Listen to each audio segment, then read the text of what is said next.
Good morning. Good morning. Welcome to our webinar, Doing Business in Brazil, this time focused in mining business.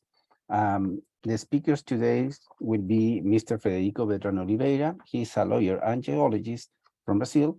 He has a very strong mining practice. Formerly, he was a director of the Geologist Service in Brazil, counselor for the Geological Service of Brazil, Chief of the Staff for the Secretary of Geology, Mining and Mineral Transformation, and also a professor in the University of Tocantins in mining technology. Myself, Omar Morales, a lawyer from Chile. I am the director and coordinator of the regional offices of MON Group. And today the presentation will be divided in two stages. One, the general overview of the business and legal environment in Brazil, and then the mining sector discussed by Federico. So let's start. The questions, if you have any, maybe written down during the presentation, and they will be addressed at the end. This is the overview of the presentation today. From my side, we will discuss some general information about Brazil, the benefits of doing business within Brazil, setting up a company, registration of trademarks, partnering with local nationals, visas for foreigners, and some fiscal and tax considerations. General figures about Brazil. The capital of Brazil is Brasilia, is by far the largest country in South America, more than 250 million people. It's the sixth most populated country in the world, with Sao Paulo state 46.5 million. Minas Gerais, 21.4 million people. Rio de Janeiro, the third largest state, 17.5 million, being the ninth largest economy in the world. And Sao Paulo itself, the state, is the fourth largest economy in the Americas. It's also the seventh largest consumer market in the world, and currently has 20 million active companies. Here we have the map of Brazil, the different areas of the country, the north part, the northeast, the center west, southeast, and south, with Sao Paulo concentrating 10.3% of the GDP of the country, Rio de Janeiro 4.8%, Brasilia 3.7%, Belo Horizonte 1.3%, and Curitiba 1.3%. So by far is Sao Paulo the main engine of the Brazilian economy. What are the benefits of doing business within Brazil? In general, Brazilian consumers prefer to buy local products and services rather than importing them from foreign companies, and as well as an established business in Brazil, in some cases it's possible to reduce the tax burden from 39% if you are servicing customers from abroad to a 20% if you are servicing your customers with a local subsidiary. As an established business in Brazil with careful tax planning, it is possible to recover up to 50% of taxes levied on imports. Setting up a company. First, we will discuss the need to have a legal representative in Brazil. Any non-Brazilian, that's so to speak, can run a business in Brazil, but foreigners are required to have a local representative. Except for certain regulated sectors, generally no problem, no restrictions to own a business in Brazil for foreigners. Now, the requirements that the legal representative, the local representative has to have, it has to be a Brazilian resident or a foreign resident with a proper visa.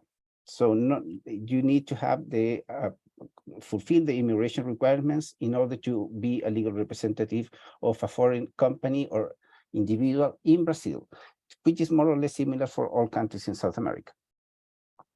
What will you have to complete in order to open a company? Well, first appoint the representative, and in order to set up a company, you have to prepare the bylaws, you have to have the representation of the foreign shareholders or partners that will be members of the new entity. You prepare the bylaws, then you will have to open a bank account in order to operate, and it's not different from many other countries in the sense that open a bank account takes about 2 months, as opposed to 30 days to setting up a company, having registered with the tax department, local authorities, and ready to start running your business. Regarding trademark registration, in order to protect the intellectual property of your group or company, you need to register a trademark with the National Institute of Industrial Property. And with this registration, you will be protected. And generally, the process for registration will take from 12 to 13 months, and the protection granted is 10 years from the date of the application. This is more or less as the standard with most of trademark protection legislations in the world. Now, whether you decide to start your business in Brazil, you have two different issues to face. First, are you going to work with a local partner, and whether you will immigrate into Brazil? So this is what we're going to discuss. First, you have the possibility of hiring an independent contractor as a service provider, or hiring an employee for your company, and the obligations are going to be different, as well as the burden on the employer. In the case of the contractor, the service provider doesn't have to have a fixed hour, doesn't have to have exclusivity, nor hierarchical superiors. Otherwise, this could tantamount to a labor relationship, and in that case, this individual who is rendering services to your company may look for compensation as an employee and not as an independent contractor. So you have to be very careful when drafting the contract in order to avoid these risks that you will create an employment relationship when you really don't want to have an employee in Brazil. So you have to have this contract, you have to hire a local counsel in order to have the proper issues tackled in a convenient way for you. What happens when you decide to hire an employee? You have to register an employee with the authorities. The labor schedule is up to 44 hours per week. The employer is obliged to pay a 13th salary every year, provide for a guarantee fund, pay social security contributions, 30 days of vacation per year of service, pay for overtime, and in case of dismissal, the employer is obliged to pay severance payment as well. If the employer fails to register the employee, that relationship may still be considered a labor relationship, and the courts will enforce the rights of the employee if this employee would eventually complain. And in this issue, the labor courts are very strong in giving more relevance to the substance over the form. So the contract is not important. The underlying relationship is what is important, and what they are going to look at in order to decide whether there was or no a labor relationship for a particular individual. Regarding visas, there are different types of visas. First, you have the visitor visa, the tourist for 90 days. Individuals entering the country should not have an intention to remain in the country, so they have to leave, as pretty much everywhere in the world. It is also possible to obtain a temporary visa in order to stay for more than 90 days if this applicant has the intention to remain in Brazil for longer periods, and generally these visas are granted for 1 or 2 years. Investors' visa are also granted for applicants who may want to conduct business in Brazil and not reside permanently there, but they can grant to the investor a residence in Brazil for representation of foreign companies, as an example. So this visa will serve for you to be able to work by yourself in Brazil without need to have a power of attorney. Also, they have diplomatic visas that are granted to certain individuals that serve in the official capacity, official visas as well for public employees, and courtesy visas granted for artists, athletes, foreign authorities, or unofficial travel to Brazil for family members and employees of foreign authorities. Now we are reaching the point of taxation in Brazil. Taxes in Brazil are very, I would say, abundant. They have 92 different taxes. And these include at least three levels of taxation: the federal level, the state level, and the local level. So you have federal taxes, state taxes, and municipal taxes. At the federal level, you have the income and tax and benefits of any nature, the general tax, social contributions. You have the social contribution on net income, CSLL for the local acronym, program on social integration known as PIS in Portuguese, and contribution for the financial of social security known as COFINS for the acronym in Portuguese. There is also a tax on industrialized products, import tax, contribution for the intervention in the economic domain, export tax, tax on credit exchange and insurance operations of related securities, and tax on rural property. At the state level, there is a tax on the circulation of merchandise and the provision of intercity and intermunicipal transportation and communication services, ICSMS, which is more or less similar to VAT. Tax on the ownership of motor vehicles and the tax of donations of goods and rights. At the municipal level, you have the tax on rental and services, known as ISS, tax on urban real estate and territorial property, and the tax on transfers between living individuals or inter vivos for the transfer of title. The corporate income tax are subject. This will affect all the taxpayers that are legal entities with domicile in Brazil, and there are two alternatives: real income, presumed income, and also the individual income tax affecting individuals that will affect individuals in their worldwide income for all residents in Brazil. And the applicable rate will depend on the amount of income because it's a progressive tax. The social contribution on net income has a different regime depending if it's a real income or presumed income. And the company has to opt for one of these two regimes. The selection will be made at the beginning of the calendar year and can only be modified the next year. And this tax is paid on a quarterly basis. What happens when a taxpayer decides to go for the real income? In this regime, the corporate income tax and the contribution on the social contribution on net profits are calculated based on the value obtained in the statement of income of the year, called DRE, with a variation of additions and deductions allowed by law. Generally, net income will be affected to this CAT and CSLL. The rate of the CAT is 15% plus 10% for profits in excess of 20,000 reals of the taxable base, and the CSLL rate is 9%. If there is a loss in the quarter, there will be no payment of this tax. And for the presumed income regime, the calculation of these taxes is different.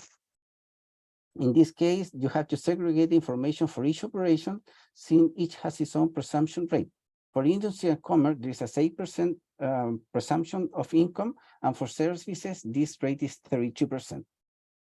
The rates are 15% with a 10% addition in excess of 20,000 reals. And in the case of the contribution, social contribution on net income is 9%.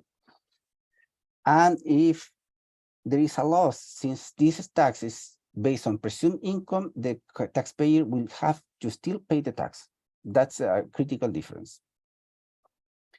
What happened with the PIS and COFINS in the case of real income and presumed income? In the case of real income, there is a non-cumulative and non-aggregation regime applied for legal entities that opt for the real corporate income tax. And the generating event for the tax will be the invoicing or obtaining prescriptions by legal entities under private law. The taxable base is taxable period is monthly. The rate is 0.65% up to 1.65%, depending on the activity.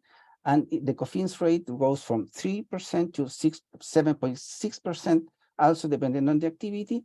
And in this case, the PIS and COFINS paid by the taxpayers can be deducted as a credit against the output of the PIS and COFINS, while in the presumed income, the rates are different. In the case of PIS is 0.65 fixed, and COFINS, the rate is 3%, with no right to deduction the taxes paid in the purchase of goods that you are going to resell to your customers.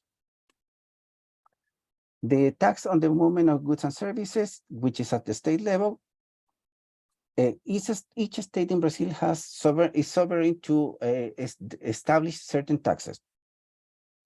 And there are certain rules that do not allow competition between the states, as opposed to other countries where this competition between the states is promoted. And the generating event of this tax is the circulation of goods, and including this circulation, the import of goods. The taxpayer is the person or legal entity who regularly performs the delivery of goods or rendering the service of transportation services between states or between municipalities.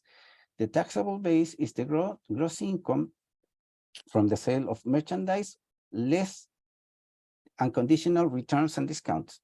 The rate varies depending on the product, but it can be adopted as a basic rate of 18%, and the period is on a monthly basis and on acquisition on debits and debits for the sale of goods. That is why I mentioned earlier that this tax works as VAT. The tax on services, ISS. Each municipality in Brazil has the right to impose this tax on taxpayers working within their jurisdiction. And there have also been created rules to avoid competition between municipalities. The generating event is the provision or the supply of services. The taxpayer is the service provider. The taxable base is the price of the service. The rate varies depending on the municipality, but can be 5% for contracted services, 2.5% for computer and software services, and the period for payment is monthly. Here we have some examples of the tax burden that will affect a business consulting and a parallel between real income and presumed income. In the case of real income, the taxes on invoices will be PIS 1.65%, COFINS 7.6%, plus 5% ISS, with a total of taxes on the invoice of 14.25%. Then you have the income taxes, the corporate income tax 15% plus the 10% surcharge in case of you excess the 20,000 reals income, and the net contribution on the social contribution on net income 9%, with a total tax burden of 34%. And in the case of presumed income, the rates will be PIS 0.65 plus 3% COFINS plus ISS 5%, total and the turnover 8.65% tax. Then you will have the 15% plus over the presumed margin of 32% plus 10%, and on the additional 20,000 reais plus the social contribution on the income 9%, also applied on the presumed margin of 32%, with a total income of 24%, plus the potential 10%. Now, what happens if your company has a profit margin higher than the 32%? In that case, you made the wrong calculation and you are paying more taxes. I mean, that will be beneficial for you, but if you are making less than the 32% of profits, then you have a problem and you are paying more taxes, and next year you have to change to actual income or real income regime. Here you have the numbers, the example. You can look at that with more details after you look at the presentation. The concepts have been already discussed. Here we have a second example of tax burden for general merchandise and trading companies. Rates remain the same. Total on invoices 25. Here we don't have the ISS. Total on the invoice will be 27.25. Then you will have the corporate income tax plus the 10% surcharge, and the social contribution on net income 9%, with a total of 34%. We already said that in this case, you are allowed to deduct from the fees and fees that you are charging to your customers, the fees and fees that you collect, pay to your suppliers. And in the case of the presumed income, here we have 0.65% plus 33%, plus the tax on the movement of goods, 18%, with a total tax on the invoice of 21.65%. Then you have the corporate income tax, the 10%, all calculated in the presumed margin. And in the end, you will have a total income of 24%, plus the 10% in case you have more than 20,000 reais. And here you will have the actual example with numbers. In the case of real income, out of 100,000 that you are invoicing, you will end up with 39,250 as taxes. And in the presumed income, if you start with 100, you will pay 23,930. So it's relevant to have this one or the other alternative.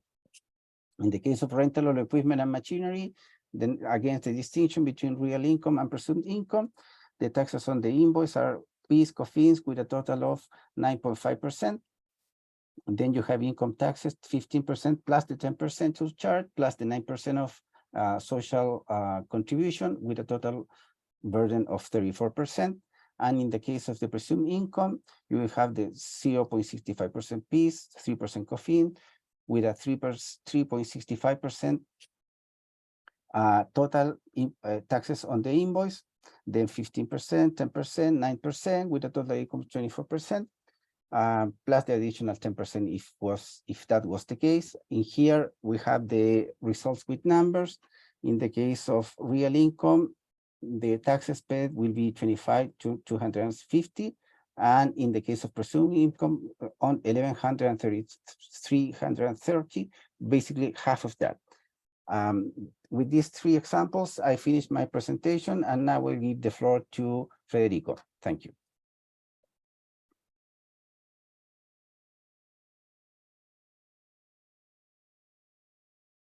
Hello, everyone. Can you hear me?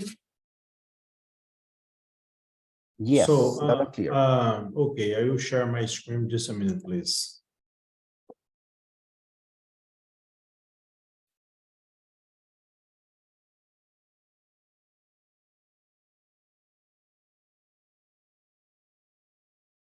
Okay. So, thank you so much. Thank you for the invitation, and congratulations to Monte Group to promote events like this one. It will be a pleasure to be here and try to show you some points of the Brazilian mining sector. After the tax burden presented by Omar, despite of this tax burden, Brazil continues to be a good place to invest, and I will show you. And I will show you this here. So I will talk about how to do mining in Brazil. My name is Federico. I'm a geologist and a lawyer too. I'm working in the mining sector since 2000, so 2005, and so I have a long career in this sector. And I will talk about how to invest here in Brazil, how to invest in the Brazilian mining sector, and I will highlight some points like economic data, how is our mining law, the regulation, the geological data, and how the Brazil government and the private sector are promoting some actions to improve the business environment. So about the economic data, Brazil is a very important mineral country. Here we produce more than 80 minerals in 10,000 mines. This industry is very important for us, representing more than 2.5 our GDP. And as you know, Brazil is a good producer of iron, gold, bauxite, and others.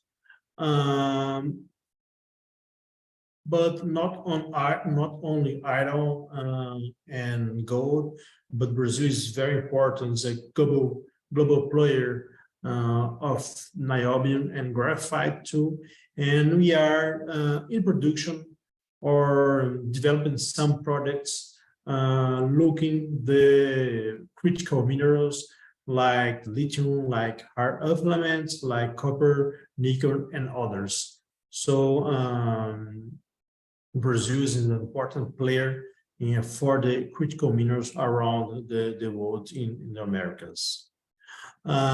Here we have two maps. The left side here is our most important reserves, and the right side is our main mines. It's important to point out four states here. Pará, Minas Gerais, Bahia, and Goiás. They are the biggest producers, and our mineral resources are very, very important to the green and climate neutral economy.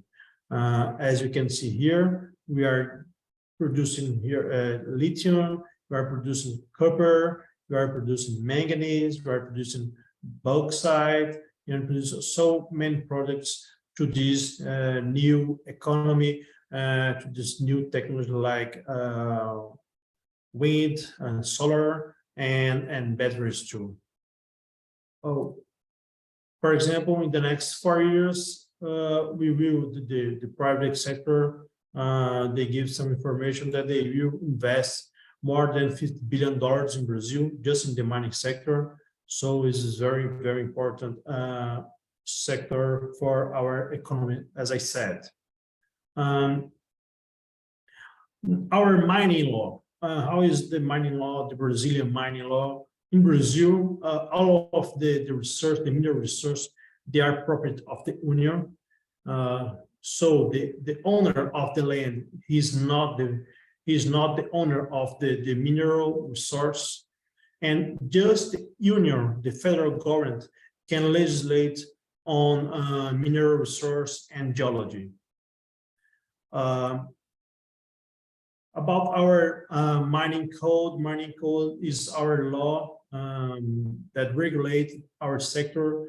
This law is from 1967. This show our stability.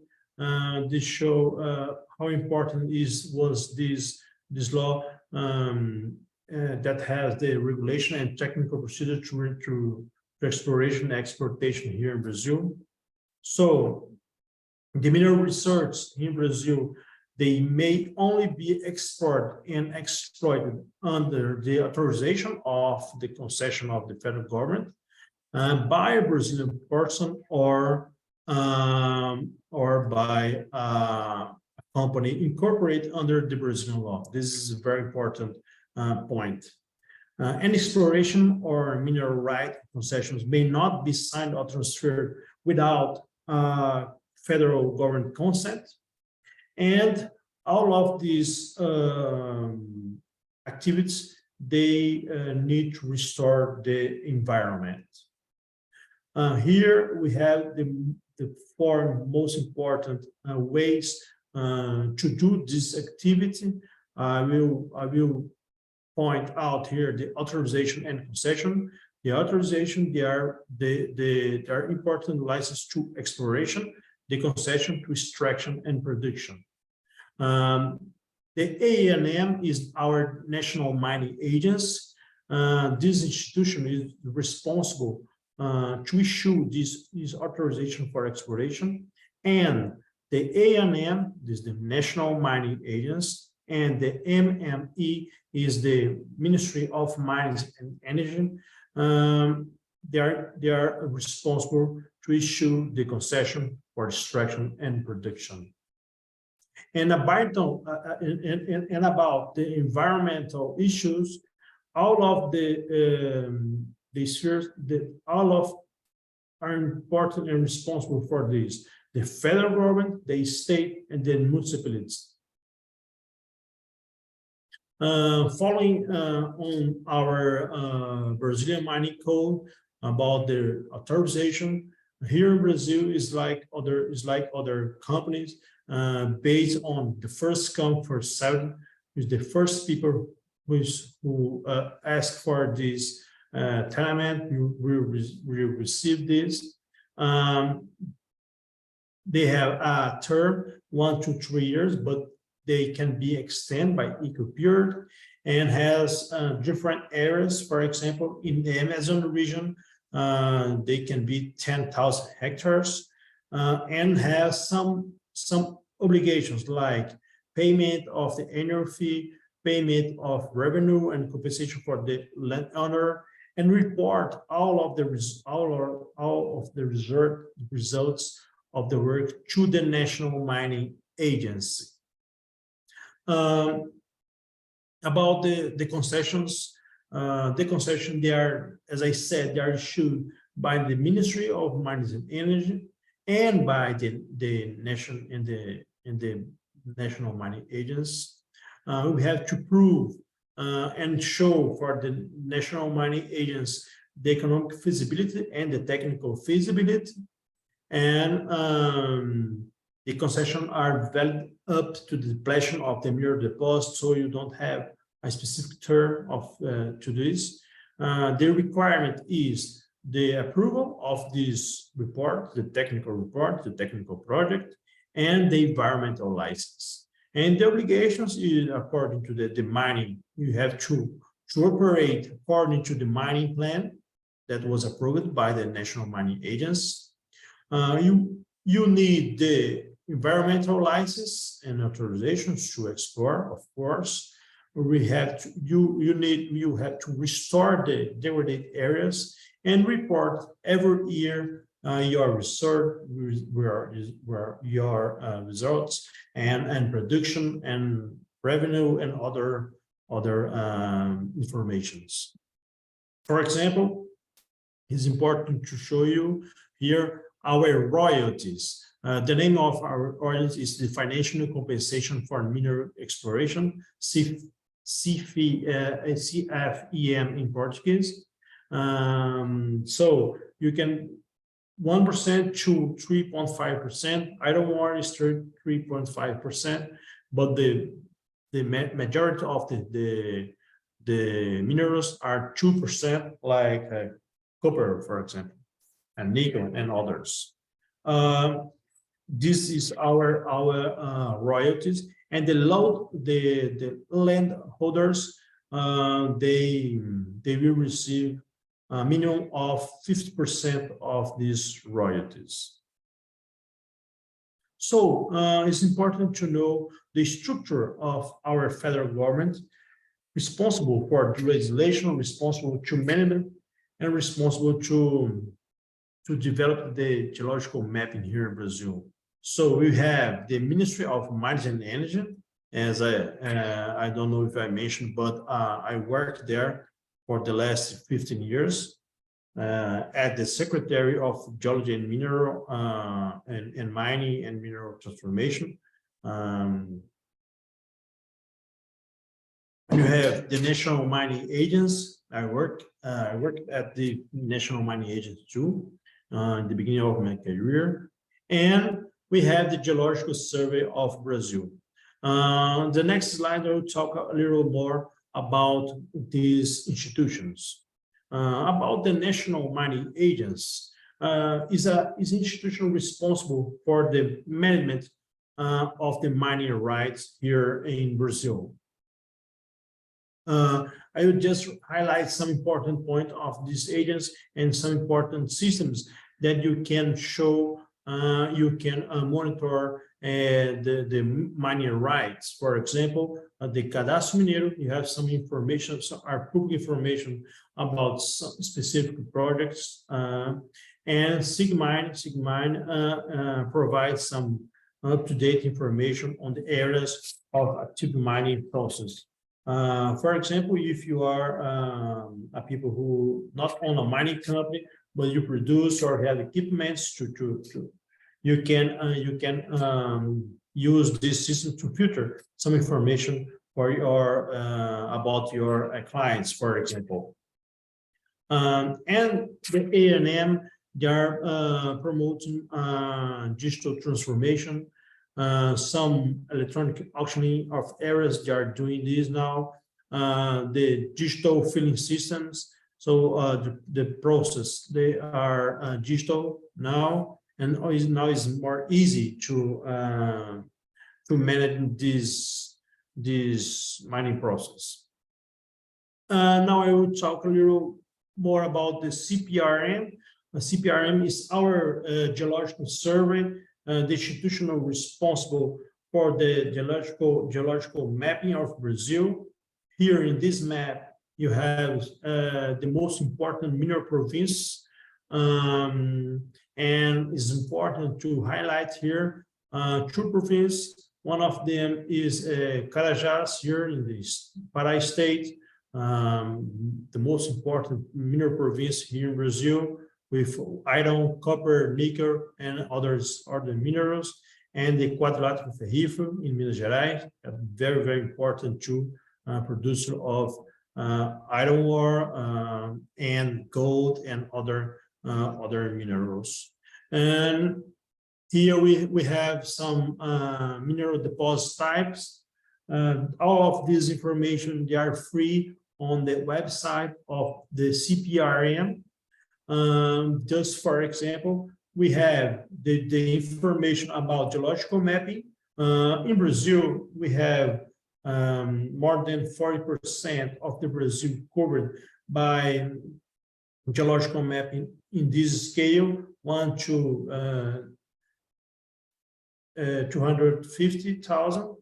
And these information are free at this link here, GeoSGB, GEOSGB, and other information like about outcrops, but information about chemical, geochemistry, and geophysics.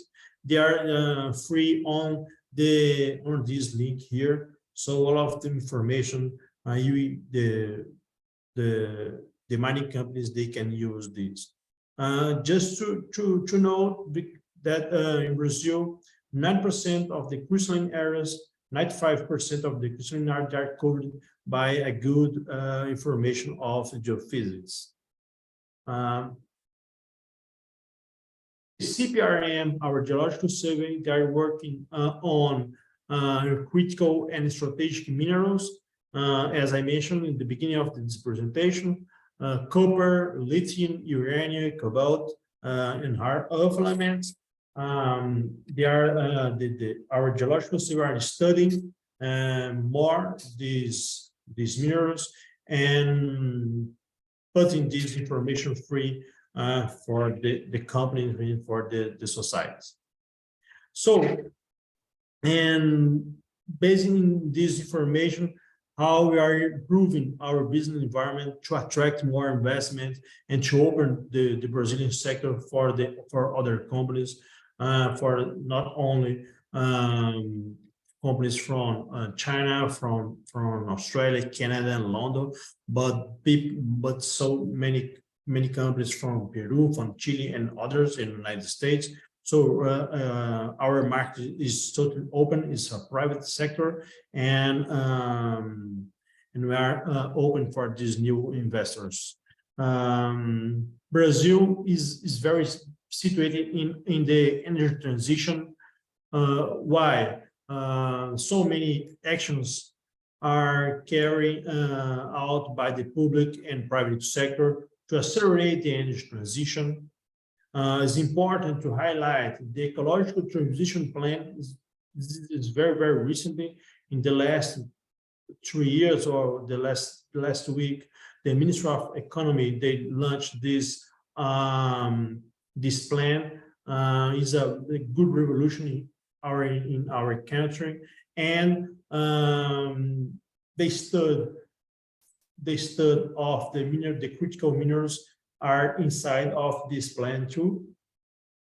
And it's important to mention the very important activity is the lithium valley in Brazil. Brazil is important producer nowadays, is important producer of lithium too, but not brine, is a hard rock producer. And this is an economic social project aims to develop cities in the north of Minas Gerais. The north of Minas Gerais is a very poor region, and the private sector and the government, they are putting these two things together. A poor region with a good geological potential, and how the lithium can develop this region and generate more employer and other things.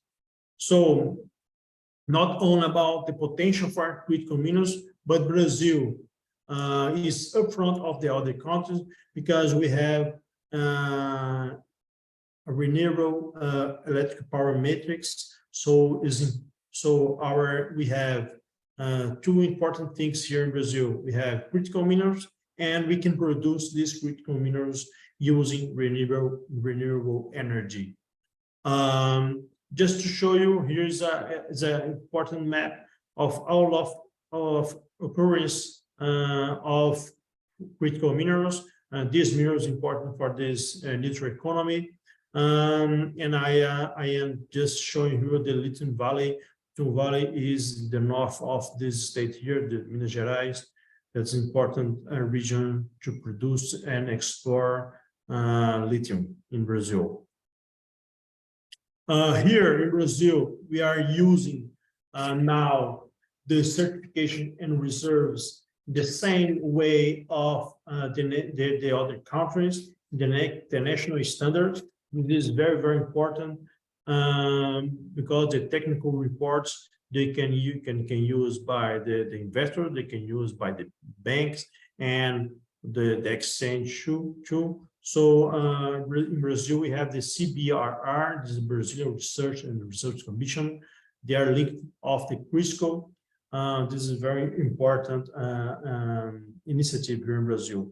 Other important initiative here is not only from the government, but the private too, is the Invest Mining. Invest Mining is a collaborative network for financing mining in Brazil. Is a link between the private sector, the banks, the financial institutions, and the government institutions to promote a new culture to invest in mining sector. Majority of our mining sector is from international companies that they use money from other exchange like TSX, like LME and ASX. So it's an important initiative to promote this investment here in Brazil. And here you have the link to I think is a good opportunity to see how we are working in this invest mining. When you come to Brazil, I think it's very, very important to participate for some events here promoted by ABPM and IBRAM. I will show you in the next slide. These events are what I think is good opportunity to show your products or to do a good network with the mining companies. We have three most important representative entities here in Brazil. GIMB is a technical agents to innovation. IBRAM is the bigger representative entity here in Brazil.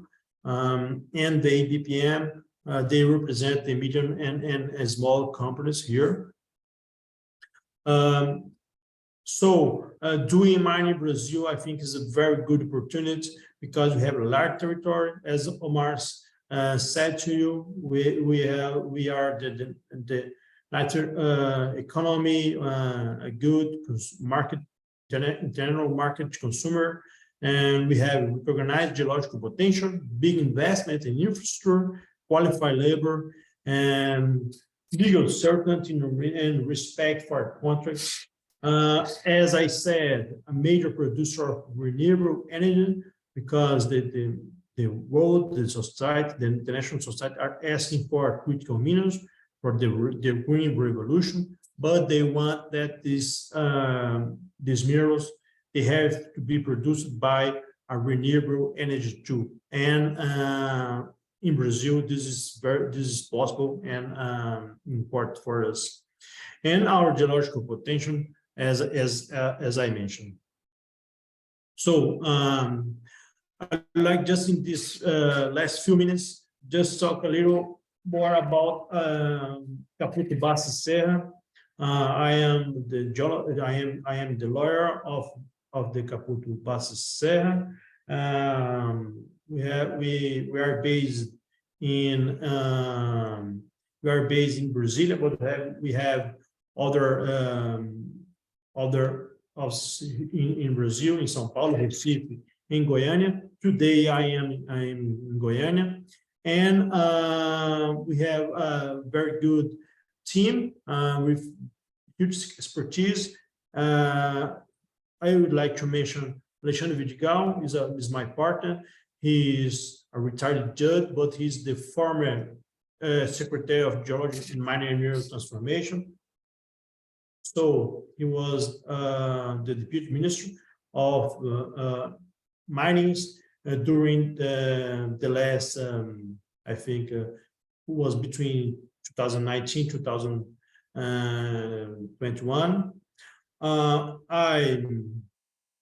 I work at the ministry too. I was the director of geology and mineral production, and other partner, Luis Casadami, a good lawyer with more than 12 years of experience. So thank you so much. Here's my email, my contact, and I can share with you my cell phone if you need to. Thank you so much, Omar, for the invitation one more time, and I'm free here to answer some questions that you have. Thank you, Federico. Thank you for the participation and interest joining us today. I have opened the Q&A box. There are no open questions, so unless we receive a question now, we can close our webinar today. Thank you again for participating, and hope to see you in a soon to be opportunity. Have a nice day. Thank you. Bye, Federico. Bye-bye. Thank you so much. Thanks. Thank you, everyone. Bye-bye. Bye, Federico. Bye-bye.